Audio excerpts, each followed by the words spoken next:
आरम्भगुर्वीक्षयिणी क्रमेण लघ्वी पुरावृद्धिमती च पश्चात् दिनस्य पूर्वार्धपरार्धभिन्ना छायेव मैत्री खलसज्जनानां छायेव मैत्री खलसज्जनानाम्।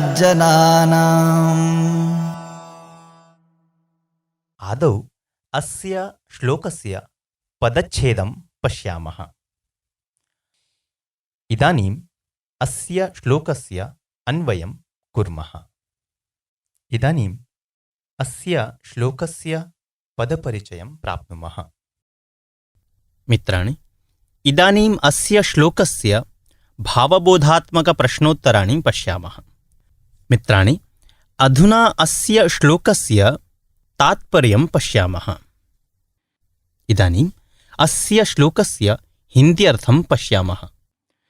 इदानीम् अस्य श्लोकस्य आङ्ग्लाभिप्रायं पश्यामः। Friendship of bad people is like the shadow of the forenoon. It is long and big in the beginning and gets smaller and shorter with time.